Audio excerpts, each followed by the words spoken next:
Galvanisation galvanisation को हिंदी में बोलते हैं जस्टीकरण। क्या कहते हैं? जस्टीकरण।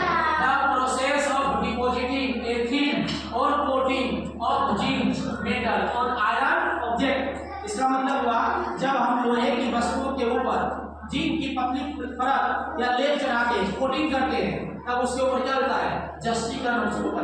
उस प्रोसेस को क्या बोलते हैं? जस्टीकरण। इससे क्या होता है? लोहे के ऊपर कौन सी परत आ गई? जिंक की परतें आ गई। अब जब हवा आपको टच करेगी तो किसमें जंग लगेगा? जिंक में लगेगा। लोहे का जंग लगेगा क्या?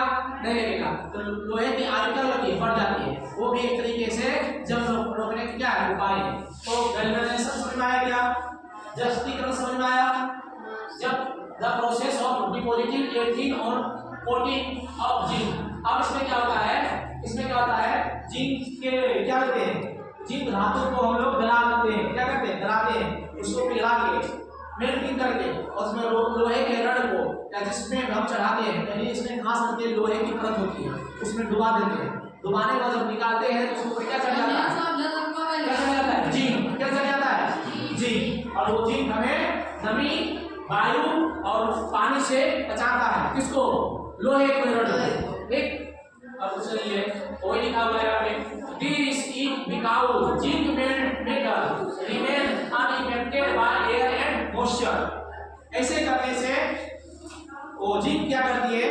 हवा और पानी और नमी को प्रभावित करता है। बैरियर लगा देता है। समझ में आया? लास्ट बचा हुआ है स्टेनलेस स्टील यानी जंगरोधी इस्पात। जंगरोधी इस्पात किससे मिलकर बनता है? तो लोहा रहता है, उसमें कार्बन मिलाते हैं और मैग्नीज मिलाते हैं और निकेल मिलाते हैं। समझ में आया क्या? ये मिलाने से वो मिश्र धातु बन जाती है। मिश्र धातु को हम अंग्रेजी में एलॉय बोलते हैं। क्या बोलते हैं? एलॉय। वो इतना मजबूत हो जाता है और जंगरोधी होता है कि पानी, हवा, नमी का प्रभाव उस पर नहीं पड़ता है और उसका आयु होता है लॉन्ग टाइम चलता है। जैसे दिल्ली में एक लोहे का स्तंभ है, लोहा का स्तंभ, उसको बोलते हैं लौह स्तंभ।